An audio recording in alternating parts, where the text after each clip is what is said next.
Hello, everyone. This is Jeremiah Roberts, one of the co-hosts here at Cultish. I want to give you a heartfelt thanks for those of you who have generously given and supported our ministry the last few months. It's been very, very helpful. We do, however, need additional support as we head into 2025. Currently, we are operating roughly around 35 to 40% of what we need to operate on a monthly basis. So if you've been blessed by our content that we've been able to release to you, we'd ask that you would prayerfully consider partnering with us and be part of the mission to impact and change lives. Go to thecultistshow.com. There is a donate tab. You can donate one time. You can become a monthly supporter. All that goes directly towards helping us create more content. It'll allow Andrew to support his family as he is also a pastor up in Utah. And it would allow us to continue this important mission to engage the kingdom of the cults. So all that being said, enjoy this next podcast. All right, welcome back, ladies and gentlemen, to Cultish. My name is Jeremiah Roberts. I'm one of the co-hosts here. I am flying solo today because at the time of this recording, Andrew's wife is expecting their fifth child, so he is on standby to be there for her. So because of that, I am flying solo today. So I'm very super excited for this episode. It was a little over 2 years ago. We released one of our most anticipated episodes. We did a 4-part series on Seventh-day Adventism. It was with our good friends Colleen and Nikki from the Proclamation magazine. We had a really insightful, fascinating conversations, and it made the rounds. We even got some responses online, apparently. I just found out about that as prepping for this podcast. But we've always wanted to do a follow-up. We've had people request for us to do a follow-up on that. So we have with us today Myles from Answering Adventism. How are you doing, my friend? I'm doing well, Jerry. It's a little bit surreal to be here because we were talking a little bit before the show how you said when you're talking with me, you've seen my videos, and here it is like in the flesh type thing. For some reason, Cultish has become our road trip podcast. Oh, great. It kind of just naturally happened. And so it feels like I'm kind of on a road trip right now. Nice. Love it. Love it. Speaking of road trip, whereabouts are you? Because you sound like your accent sounds a little like Midwestern, or where are you hosting out of? That's good. I'm in the South currently. I'm in Tennessee, but I am from the Midwest. So Okay. Makes sense. Perfect. So let's just jump into it. So our both Colleen and Nikki, I can't remember what generation former Adventists they were, but they had a couple of stripes as far as like generations that they were as far as Adventists goes. So you are speaking with some degree of authority, both as far as experience goes, as far as understanding both pre-Adventism and now being a former Adventist, as far as understanding the theological distinctions. So, what generation are you? Or just give us the quick LinkedIn bio before you kind of get into the nitty-gritty of your story. Yeah, so I am a third former Adventist, third generation former Adventist. And my dad is an Adventist pastor. So I was raised in the Seventh-day Adventist Church. I was educated in the Seventh-day Adventist Church, meaning their institutions, obviously. So third generation. Mm-hmm. Okay. Yeah. So to jump right into it, grew up in there. What is it like kind of growing up as an Adventist? I mean, aside from like knowing that you go to church on Saturday, like experiential wise, like what is it what's the world like growing up in as a Seventh-day Adventist? Well, it's interesting, Jerry, because there's a little bit of a paradox here. So there is a spectrum. It depends what sort of pocket you end up being raised in. There's within Adventism, and these have their own sort of definition. You have conservatives and liberals, but it's not identical to the way we use that in the political sector. Right. And so depending on what stream you're in, even between there, obviously, there's extremes on both ends and then everything in between. So it's really going to depend on the sort of stream that you grow up in. I was raised in a pretty basic, like Midwestern, pretty standard, definitely toward the conservative end, but not the we didn't have an Ellen White shrine at our house or in any of that sort of stuff going on. We didn't like have Ellen White shoved down our throat or like really those sorts of things. But I was educated in Adventist schools. I obviously went to church on Saturday at an Adventist church. I went to Adventist summer camps. I was involved in Pathfinders, which is basically their version of like co-ed Boy Scouts, and Boy Scouts and Girl Scouts together.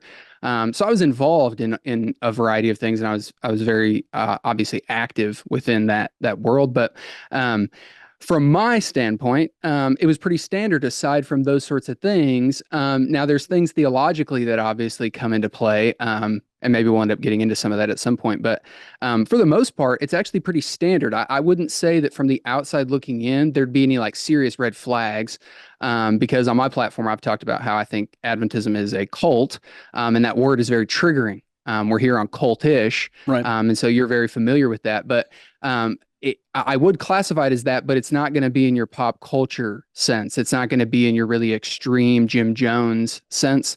So from the outside looking in, it really just looks like, a pretty standard, like you'd say, evangelical world, if you Right. will. Okay, yeah, and I do 100% agree with you. As I feel like since we launched Cultish back in like 2018, whenever it was, I've lost track of when it was. Feels like, but our society has continually to go towards being postmodern, and with that comes the redefinition of language and redefinition of words, and that's a big part of the language barrier.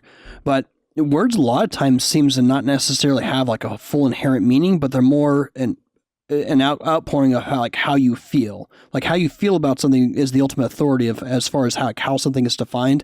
So because of that, as a consequence, the word cult tends to be very much an emotional impact word. So when you say that word, people are thinking Jim Jones, or they're thinking of the Branch Davidians, or that is related to Adventism. We're not going to go there now.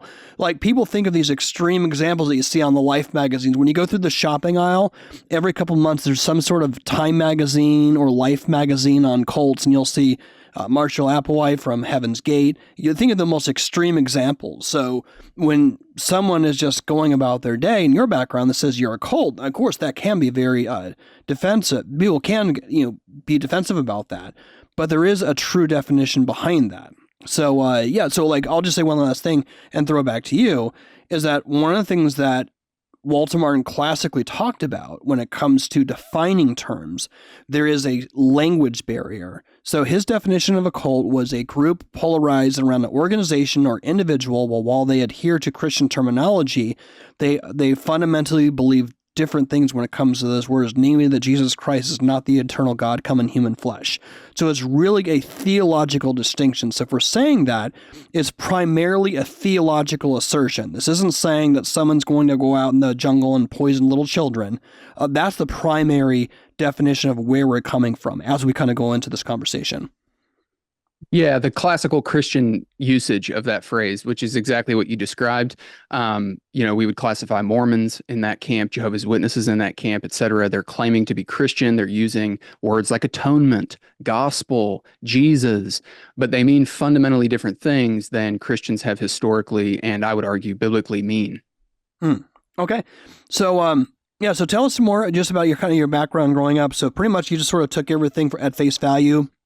Now, was this just a place you went to on Saturdays, or did your upgrade bring in education, going to Adventist schools, or was there kind of like a distinction between yourself being the odd person out at public schools? I know people who grew up with Jehovah's Witnesses sometimes had issues with like not celebrating birthdays versus the friends who were. What was that like for you? Yeah. So I've always kind of been like an all-in type of person. I'm still that way. I'm not really like, I'm either like all or nothing, basically. And so when it comes to the faith, that's definitely an area where that is true.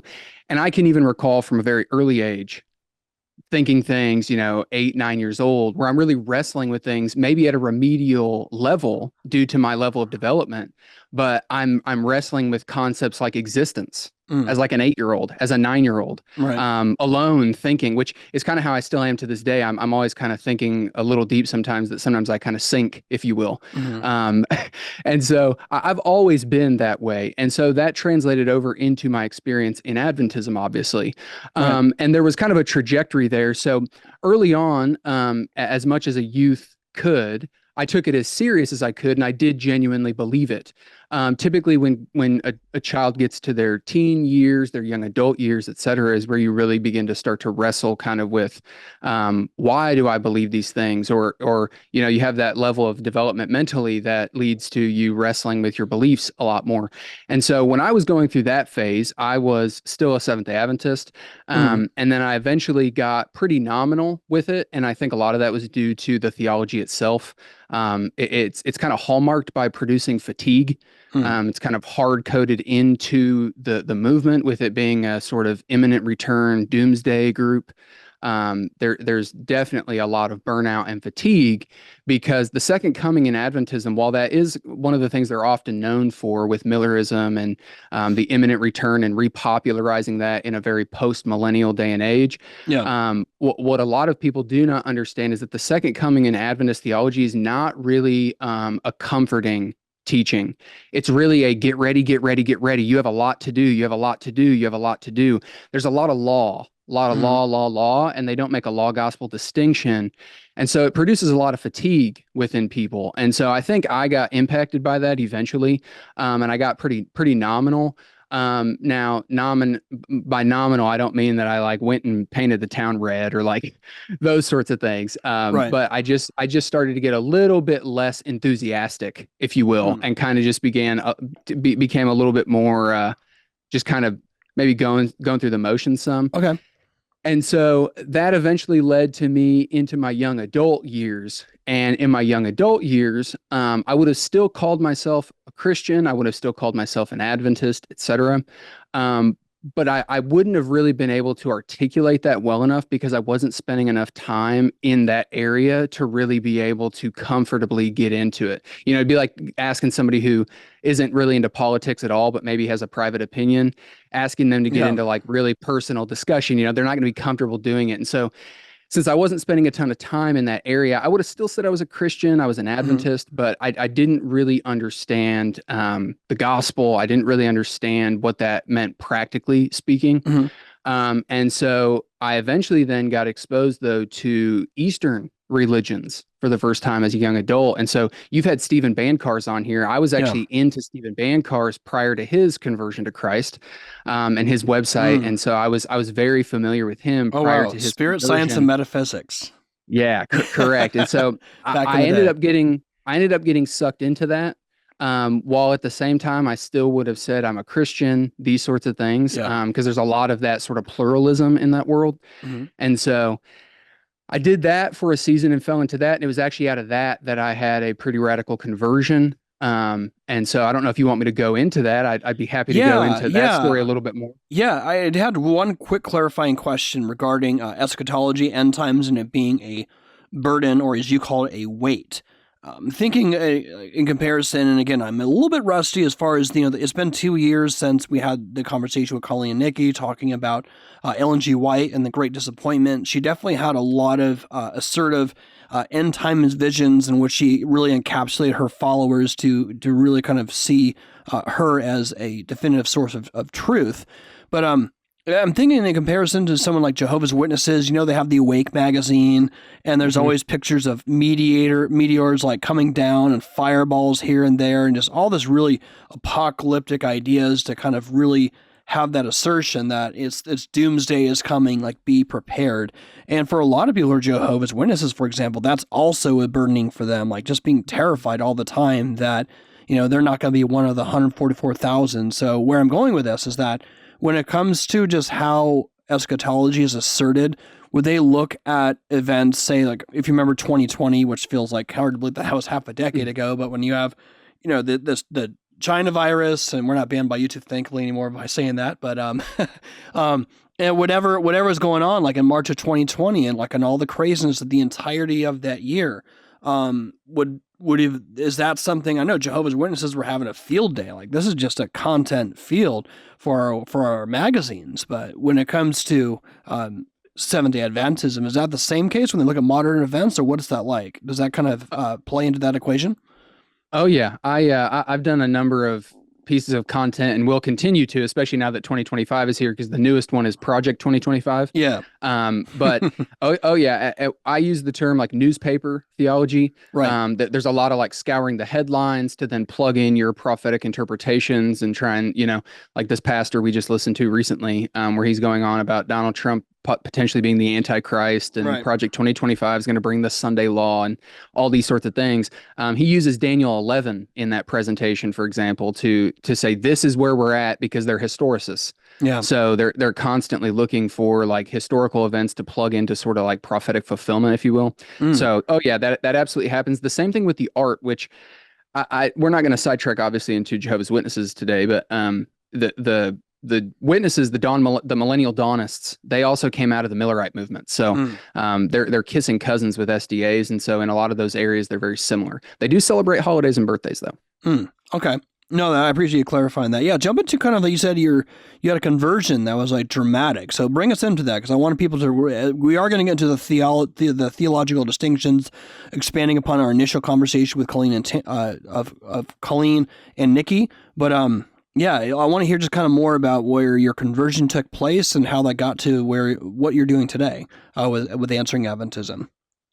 Yeah, for sure. Now I could go for a while on this, so I will amend it a little bit.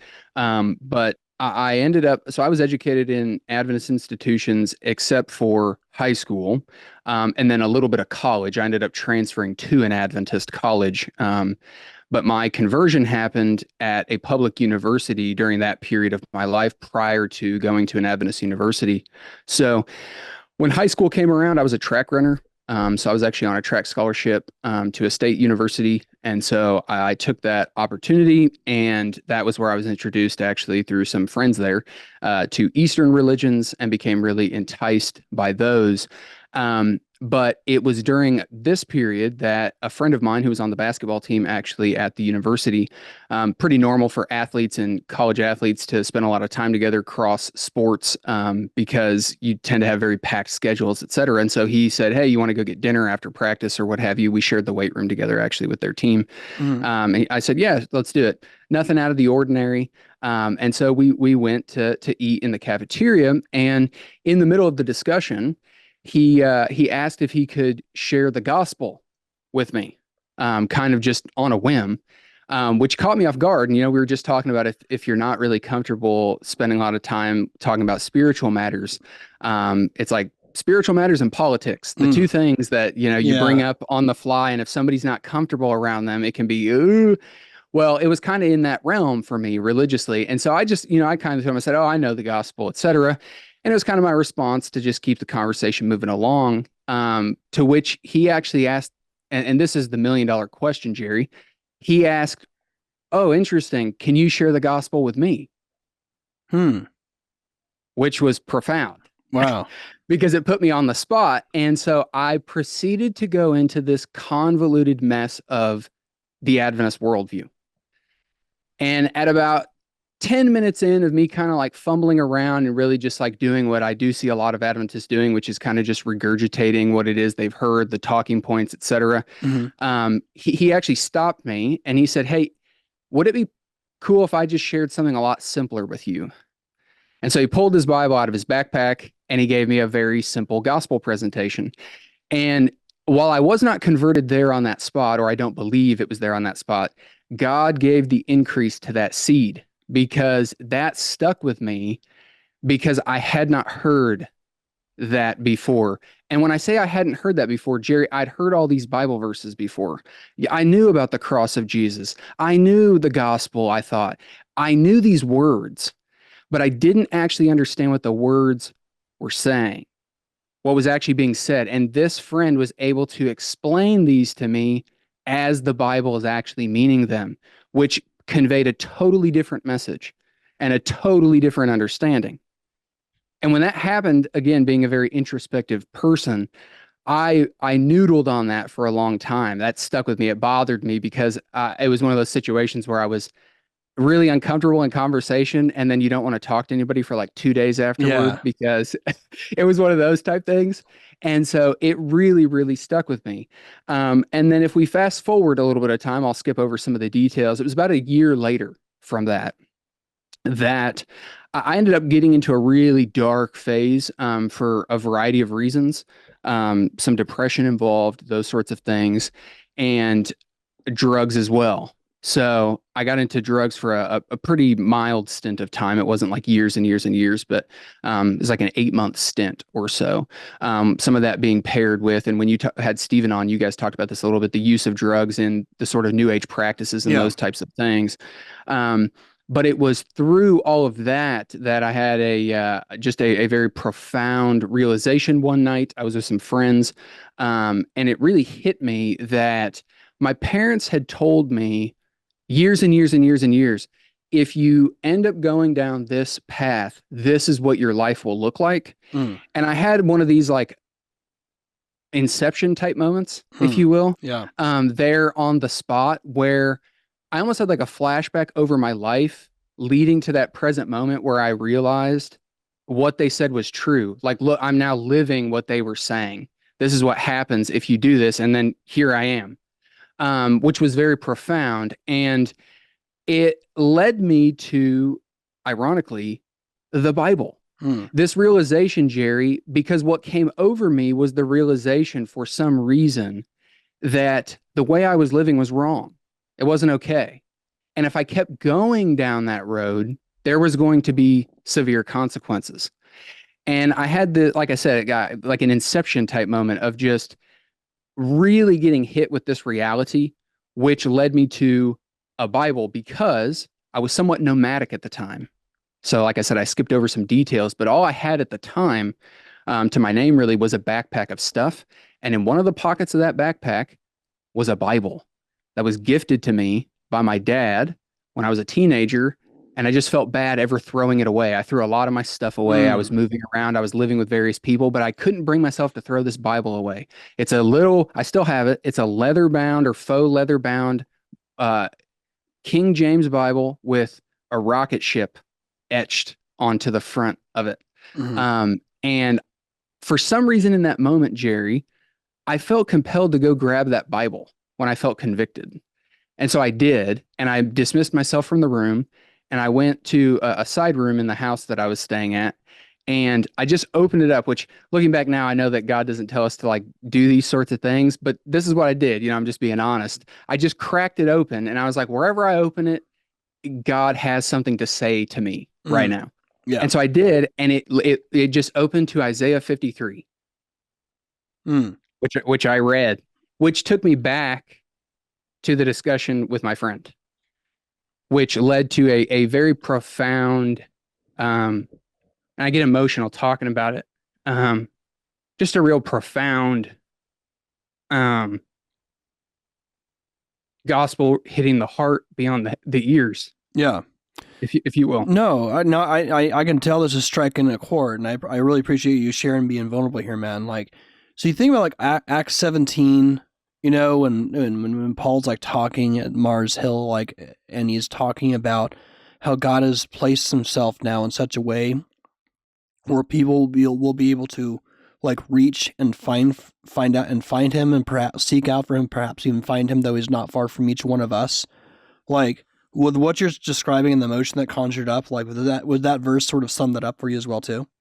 Absolutely. And it's exactly that. And looking back now, I'm unashamedly reformed now. I wasn't then, but Mm-hmm. it just my own experience kind of put some skin to the bones of all of that as well. And that's exactly it. That was the moment in which God had foreordained that the gospel would take root. Mm. And it did because I've been changed ever since then.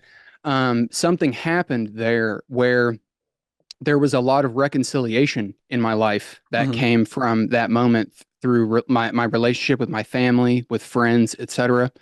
And at the time, like I said, I was living in basically like a drug house, and so that next day, I immediately took all that I had, which again was basically just like a backpack in my car, Mm-hmm. and I actually moved back in with my mom, who lived about an hour and a half or 2 hours away. And I said, I need to get away from all these people. I need to really figure out like, what am I really doing with my life? while also at the same time having the weight of this new spiritual realization and reality all at one time. And Mhm. so it was a blessing that I was able to do that because my mom lived in the middle of nowhere Hmm. um, at the time. So I was able to go there and not have any sort of temptations or those sorts of things. But at the same time, I didn't really have anything to do aside from I did have a job. So thankfully, I Mhm. was also able to transfer to another location closer to her house. Yeah. But other than that, I had a lot of time on my hands. And all of a sudden, I had this new hunger for the Word of God. Now, in Adventism, the way I was taught to read the Bible was not verse by verse contextually or exegetically or those sorts of things.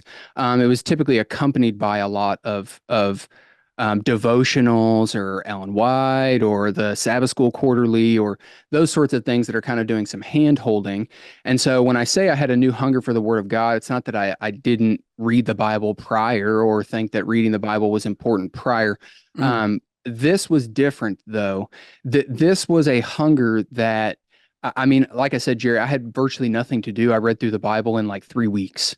Mhm. Um, I was like reading it on my lunch break. I was like obsessed. Now, that doesn't Yeah. mean that I obviously was processing and understanding the depths of everything, but I was just acting upon this new desire that I had. And this may sound crazy, but when this happens, I have vestiges of my Seventh-day Adventism that are still in my worldview, Mhm. which we're going to get into talking about the Seventh-day Adventist worldview. I've mentioned it a Yeah. couple times now, but I still had the compulsion. I need to go back to the Adventist church. That's the remnant Mhm. that they have the Sabbath, those sorts of things. I didn't make the connection at the time that they have a false gospel. Therefore, those who preach a false gospel are cursed by God, according to Galatians. Mhm. I didn't have that level of understanding yet. I was a babe in Christ, essentially. And so I was just trying to be as obedient as I could. So for a season, I went back to the SDA church. Yeah. And in doing so, I was super fired up. I mean, you know how it is when you're kind of like cage stage and, it's just like everything Yeah. is amazing. You're on cloud nine, like nothing in the world is ever going to bring you down again. You're just like fired up for the Lord. That's how I was. I was probably really annoying, honestly, for like a lot of people. I was probably a little overzealous to some regard, but it had such a profound, I mean, when you're down in the gutter, man, and something radically changes you and pulls you up out of that, and it just when you encounter the risen Christ, it's just powerful. Mhm. It totally rocks you. So I understand why when people who have a powerful conversion end up getting a little overzealous maybe at the beginning. But for a season, I returned to the SDA church because I still believed a lot of these vestiges. And I wanted to really understand systematically, though, what as an SDA it meant to be an SDA because I had never done that before. Now, when I was an SDA, I had never gone through, a 14-year-old isn't really going through and studying systematic theology, let's be Mhm. honest. Yeah. So it's like obviously I wasn't doing that like as a youth or as a teenager. But it was in my young adult years after this conversion experience where I went back for a season, and that's when I began doing that. And I was hearing some murmurings, typically online or videos. At the time, there wasn't as much on YouTube with regards to like religion and apologetics and those types of things. But for the most part, I was like seeing stuff on social media or just buzz from other Seventh-day Adventists. And so I wanted to really know like the responses to some of these arguments, like and really start digging into it, especially some of the questions I had earlier on that I'd never really just like, why do we believe this? Like, I want to understand this better. And it's really through going through that process that I really hit a rock wall Mhm. where I realized that no, this at so many steps along the way, it contradicts the Bible. Mhm. If you just are reading through the Bible without any sort of extra lens, which I'm about to get to, you don't come to a lot of these things. A lot of the emphasis I saw, for example, they have their health message, where basically, in order to be fit for heaven, you need to adopt the Edenic diet, which they believe was a vegetarian diet. And Right. so, since heaven is a return to Eden, you need to, on probation now, demonstrate that you can eat the heavenly diet and survive on that. Like Mhm. prove that you can actually, eat what the diet is going to be. And Jesus overcame temptation with food in the wilderness, like Adam and Eve failed a temptation of food in Eden. Yeah. Like the first Adam was tempted with food and the second Adam was tempted with food, these types of things. And so it was really through getting into studying more deeply that I realized, no, that this isn't even Christian. Now, I wouldn't have said it that way at the time because at the time, again, I was still relatively new. I just knew, okay, I need to go somewhere else, basically. I really struggled with going to church on Sunday. That was a really big one, but I started going to just a non-denominational church that was like 30 minutes from my house. Yeah. And it was when I was talking with the youth pastor there one day, I had a profound experience. And this was the spark that led to Answering Adventism 10 years later, 11 years later. We were talking, and it dawned on me in the middle of the discussion. Whoa, hold on. An Adventist and a Christian have fundamentally different worldviews. That's why there's so much struggle. I went to this pastor to begin working through a lot of the confusion that I was having. I was like, is this actually biblical? These sorts of things. And in working through some of that stuff, he'd never heard some of these things before, and wondered where I was getting them, which was part of the indicator that, okay, well, this obviously is not in the Bible, because he'd probably more than likely at least have some sort of footnote. A lot of these pre-Earth origin stories, or origin story details, which is really coming from their great controversy worldview. But in that moment, it hit me that Adventism and Christianity are two fundamentally different worldviews. And the reason that I was really struggling with all this stuff was because of that. I'd been equipped with a lens that I was bringing to the Bible. And then I was saying that what I believed was in the Bible, look, it's right here. But I didn't realize that I was reading that with a lens. I wasn't really even understanding that, no, you're actually interpreting the passage and then just saying your interpretation is what the passage is saying. And there's a lot of that happens in Adventism.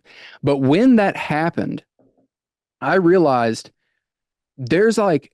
my pastor was really struggling to help me with some of these things because he wasn't familiar with Adventism.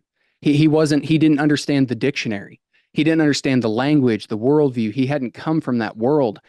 And so it was a really laborious process over time to deconstruct all of that and really wade through what I called the theological fog. And in doing so, I realized there needs to be something out there that helps people do this. And not just that, but primarily targeted at Christians, raising the awareness of the body of Christ to be able to help reach Seventh-day Adventists. Because doing so without coming from that world is very difficult because it's almost even hard to kind of describe because there's just something about the ethos of being submerged in that for so long, and understanding the worldview from a lived experience that made me realize if somebody's going to do this, well, actually, I prayed about it for a long time. I didn't feel equipped early on because I wasn't, but I sat under sound preaching and discipleship for many, many years, continued studying Adventism even more in that period, as well as my own theology, to better, again, separate the wheat from the chaff, if you will. And in doing so, eventually I got convicted that, well, maybe I'm supposed to do something about it. Maybe that's the answer. Like I'm looking around wondering why it hasn't been done. Maybe I'm supposed to do that. And so I didn't know what that would look like at the time, but I felt called by the Lord to do such. And simply told the Lord, if this is something you would like me to do, please send me. I've been doing street evangelism for about 8 or 9 years. So I was already very comfortable doing apologetics kind of across the board. I'd periodically run into SDAs, but not frequently. But I knew I had a burden for SDAs specifically because of my own lived experience, which eventually kind of just culminated in Answering Adventism. And here we are today. Yeah. No, I love it, man. And and just to bounce off of that is that, on your channel, you've got a decent amount of subscribers, but also just the engagement that I've seen just in some of the comment sections, interactions, even some, you might say high level as far as ranking goes, as far as Adventist goes. Like you're definitely making some you're definitely causing some godly controversy, and you could, but what you're saying really resonates with a lot of people. But I want to pick your brain on something, because when we did the episode 2 years ago, and again, I feel like I have a lot of ring rust, so this will be helpful for me too. Like, I haven't even heard the word great controversy in about two years since we did the last podcast. But when we did it with Colleen and Nikki, and we released all the episodes, I felt like the distinction between criticism, both affirmation and criticism of the podcast, was 50-50. It felt like either it was a former Adventist saying, this is spot on, this describe, and you listened to the podcast too, right? I did. Okay, so you listened to the whole series. So it was 50-50 where they said, you had former Adventists who said, this is spot on, this describes everything I've been through and experienced to a T. Where the other 50% were active Adventists who had, decided, came on and decided to express themselves, which is totally fine. But they just said, this is completely false. This is a total misrepresentation.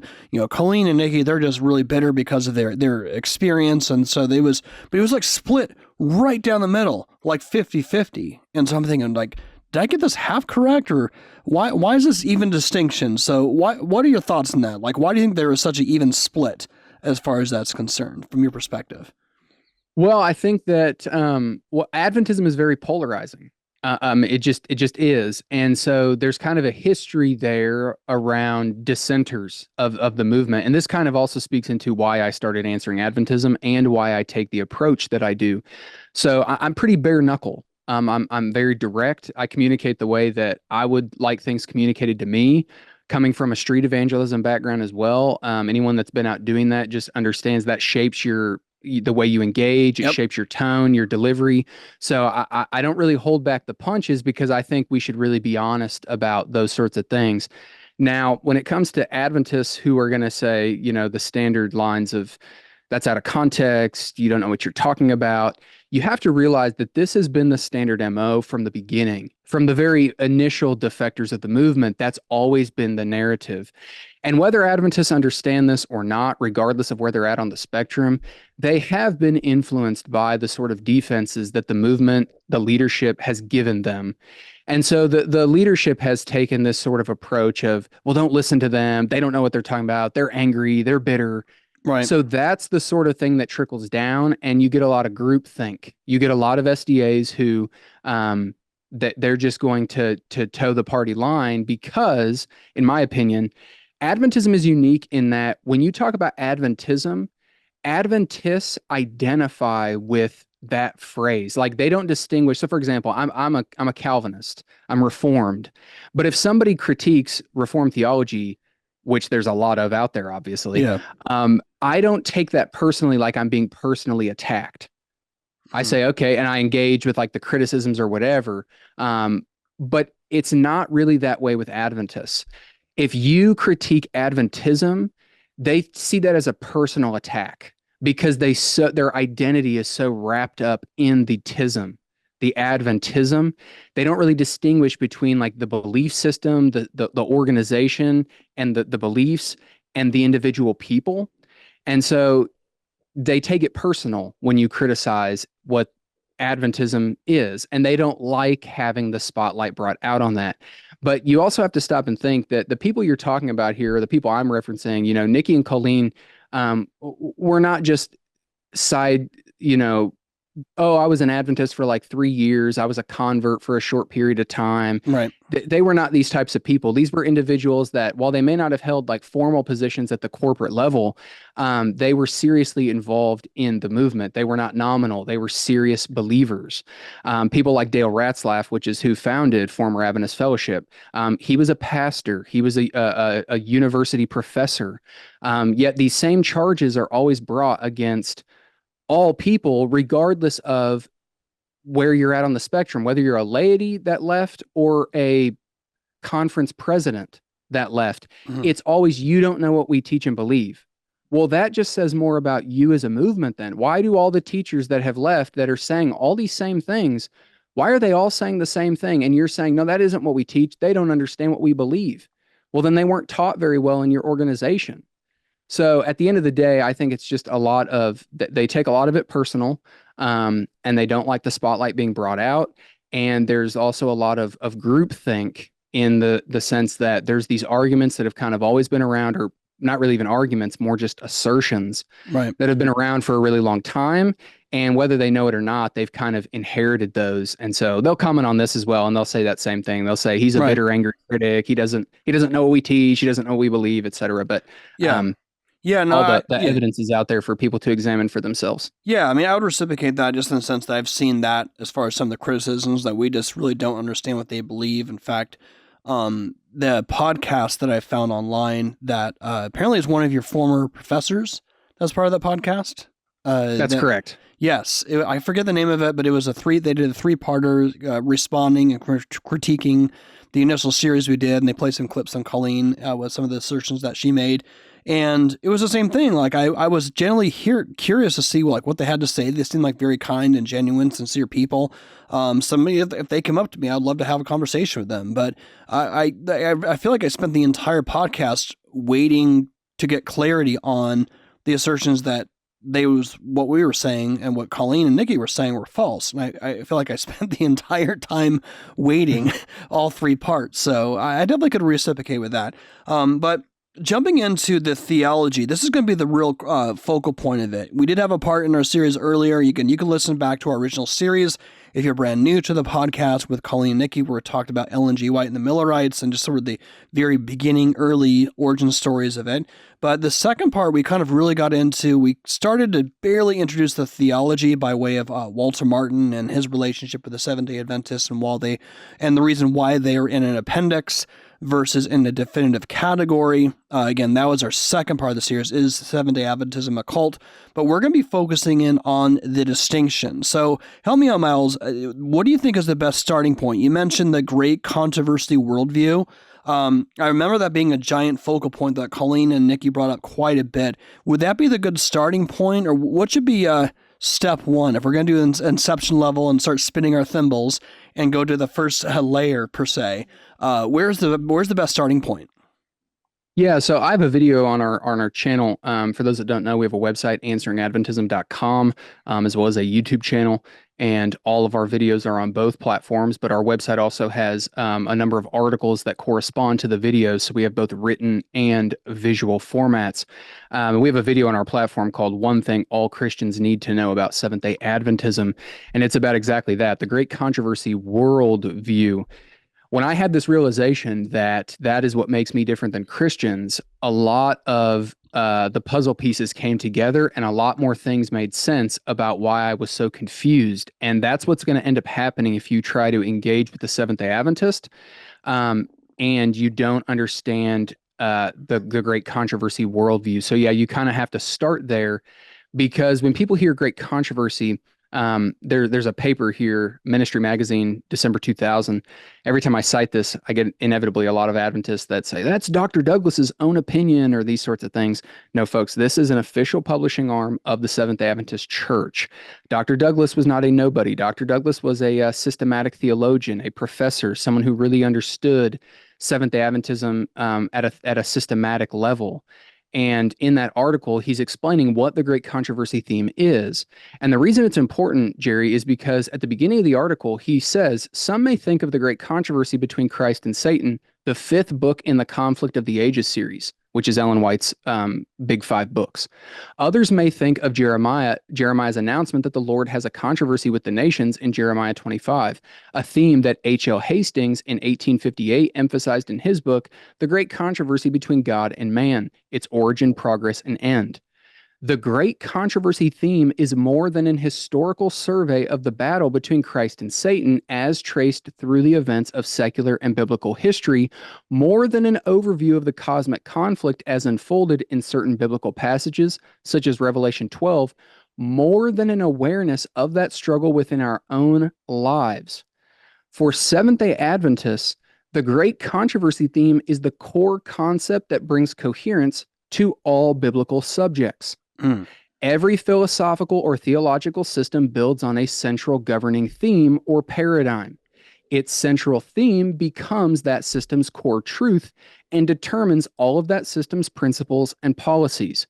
Stephen Hawking, the remarkable Cambridge physicist, wrote in his 1988 book, A Brief History of Time, that should scientists discover the long sought theory of everything to explain the varying mechanisms of the universe, we should know the mind of God. Seventh-day Adventists have been given that, a perspective which provides a theory of everything. It introduces us to the mind of God. We didn't discover it, it was given to us. We call it the Great Controversy theme. How we understand this core theme directly affects how we grasp the intent of the biblical writers when they used words such as righteousness, salvation, gospel, etc. The GCT helps us to work our way through centuries of theological confusion over the meaning of such realities as justification, sanctification, atonement, obedience, and works.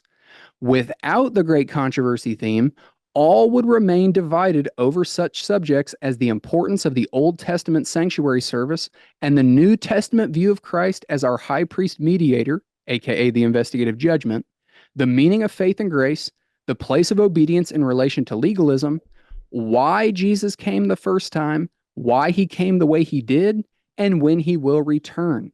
The Adventist eschatological framework sets us apart from every other denomination that speaks of the end of the world because it is governed by the Great Controversy theme. This distinctly Adventist view is formed by a mutually supportive cluster of ideas, including conditional immortality, Seventh-day Sabbatarianism, a premillennial historicist eschatology, acceptance of the gift of prophecy in the ministry of Ellen White, teachings about the priestly work of Christ in the heavenly sanctuary, and a prepared people by his grace, aka sinless perfectionism. This mutually supportive cluster of ideas that marks Adventist eschatology exists today because the Great Controversy theme informs all areas of Adventist thought. When the controversy is over, the purpose of the gospel will be seen as the vindication of the wisdom, power, and love of God. Close quote. Now, I know that was a lot, but that is the best summary, and it's not unique to Douglas. He is very forthright. He's not beating around the bush. This is a clerical magazine that's being sent to Seventh-day Adventists or just clergy generally. It's not just Seventh-day Adventists, where he is explaining this for that crowd of people. The Great Controversy theme, whether an individual Adventist understands it or not, is operating in the shadows of the teaching, of the beliefs, of the culture, of the lifestyle. It informs literally everything about Seventh-day Adventism. So, as you heard him say, they didn't discover this. It was allegedly given to them, which begs the question, from where? Through Ellen White. Right. God through Ellen White. So as you're describing this, I feel like in some ways the ring rust is loosening up. I feel like my tin can arms are getting less squeaky and almost like you might even say scales are falling off my eyes, just getting clarity from our last time I spoke with Colleen and Nikki. But let me just kind of give you, if I could just recall in my mind's eye some of the descriptions that were given by them that I recall regarding the Great Controversy, is that it's eschatological in nature, and you can give me clarity where I'm accurate or where I'm off, but it's eschatological in nature. But given the nature of what was that Ellen G. White gave clarity on regarding, the eschatological claims that she made, there ended up being on some level blurred distinctions between the material, the immaterial, hence almost like a redefinition of everything, including the incarnation. As far as like who Christ was. And those were some of the main distinctions. Is that accurate at all? Or I'm just sort of shooting from the hip? Help me out here. Adventists would obviously take umbrage with kind of the way you worded it, but this is obviously just a conversation and you're coming from the outside looking in. And so the Great Controversy theme is really think about it this way, Jerry. We believe, you and I, Christians believe that the Bible is God's revelation of redemptive history, correct? Right. Mm-hmm. So Genesis to Revelation gives us this big picture overview of what we would call the beginning into the eschaton. The Adventist church would agree with that, but they would add an extra part before the start of the Bible, which is the period between the creation of heaven and the angels and the creation of the earth. They understand Genesis 1 to be talking about the creation of the earth, not the angels, not all things. They have this long expanse of time, who knows how long, before what happens on earth. You can't disconnect that quote unquote part of redemptive history, because they see it as part of redemptive history. You can't disconnect that from how the Adventist church then interprets the redemptive history found in the Bible. So it influences literally everything. It influences, like he said, why Jesus came, what he came to do. So you have to understand some of these pre-earth details. You have to understand why the fall of Satan happened. That informs in their system why they believe Jesus came. So this is somewhere they get off the road. Oftentimes, Adventists will just take this for granted. They've heard it so much, they just think it's biblical, but it's not actually biblical. The claim is that the devil essentially became God's adversary because of jealousy surrounding the exaltation of Jesus to be made equal with God the Father. And in doing so, now, obviously, they're going to argue this. They're going to claim that Ellen White's Christology evolved over time. Yes, but early on in Spirit of Prophecy, Volume 1, she held to the same semi-Arian Christology that the pioneers did. So trying to anachronistically read their present-day understanding, which has evolved, quote-unquote, present truth, back into her 1858 days is erroneous. The claim was that Jesus was exalted to be made equal with God the Father. This resulted in Satan becoming jealous. Satan then began attacking what they'll say the character of God. By character, they would mean the law, because they believe the Ten Commandments are a reflection of God's character. You'll probably have heard some of this stuff from, say, the Puritans or some of the people in the Reformed tradition. They borrow a lot of language as well from these various Christian traditions, but they don't exactly mean the same thing. So this is one of those areas. They would agree with like the Reformed understanding that the Ten Commandments are a reflection of God's character, but the way that they practically see that working out with these extra details from Ellen White drastically departs from, the Puritans or the Reformers. So they believe that the controversy is over God's law. And then that spilled out over into the earth, which was created with this great controversy already underway. And so the reason Jesus came, for example, in their model is to vindicate the law before all these watching intelligences, because they believe there's all these beings on other worlds, and they're all watching in on our world as the great controversy is taking place. And Douglas notes at the very end of that article I read where he said, when the controversy is over, the purpose of the gospel will be seen as the vindication of the wisdom, power, and love of God.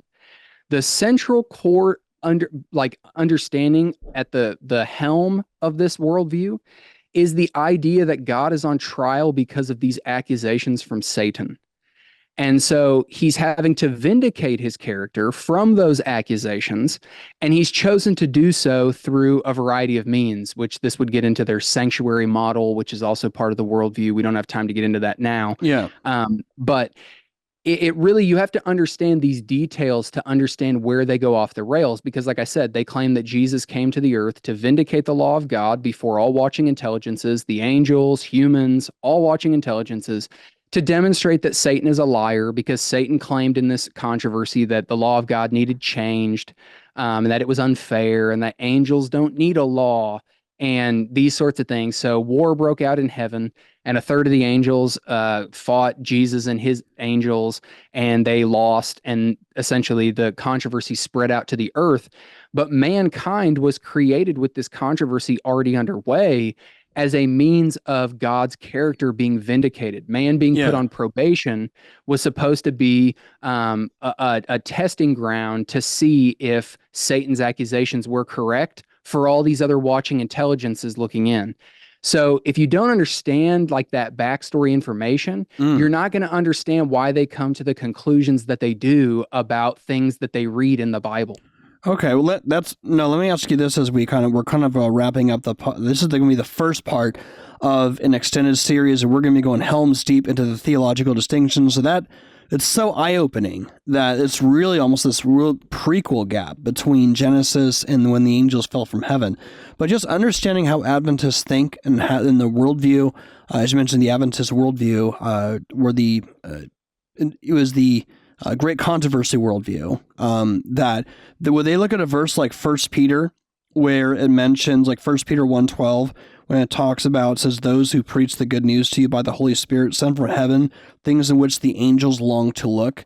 Would they look at a passage like that, and would they kind of view it through that lens that you just discussed? Yeah, so it depends, and there's a lot of it's funny because as Douglas says, part of the great controversy theme is supposed to be this binding unity, like it's supposed to work as like a binding agent for the Seventh-day Adventist movement, making them identifiable as the remnant who is completely united, unlike Babylon, us Protestants and Roman Catholics, etc., who are broken up into all these different disagreements and yada yada. Yet you could probably take that verse to 10 different Seventh-day Adventists and get Right. 10 different, claims. Now, Right. I don't know what their Bible commentary says specifically on that verse, but if you're asking about the support that they point to for like life on these other worlds, they point to places like 1 Corinthians 6:4, or sorry, 1 Corinthians chapter 4, and the Psalms, for example. We have an article on this on our website for people that want to check it out. But I haven't heard them necessarily point to that one, but yeah, there's definitely some stretching that goes on using language exactly like that. Like the big claim with Ellen White, for example, is that she doesn't add anything to the Bible. She just kind of enhances what's already there. So yeah, they'll point to a verse like that and then read all of this backstory stuff into it, basically saying, well, it doesn't contradict what's there in the text. It just kind of sheds this extra light and gives us details that the Bible is not getting into. Awesome. Well, this is like I said, this is the first part of an extended conversation. I'm very excited to continue this conversation as I feel like we've barely scratched the surface, and already it's bringing back, reminding me a lot of our initial conversations with Colleen and Nikki. And again, you can check out that series, and we're going to also have at least two more episodes here, kind of going more in depth, really defining terms theologically when it comes to Adventism. This is not about anyone's character. This is not against anyone personally, but this is a critique, analyzing, examining, as the Bible commands us to do, to test all things, hold fast to what is good. In this case, we're going to be examining Seventh-day Adventist theology. We're going to be doing that in depth in part 2 and part 3 of this conversation. So before we wrap up here, Myles, tell everyone real quickly, where can they find you? Yeah, go to answeringadventism.com. You can also go to YouTube and just type in Answering Adventism. Our channel will pop up. Those are the two primary outlets. Come check us out. Awesome. All right. So all that being said, we do appreciate you all hanging in here for part 1.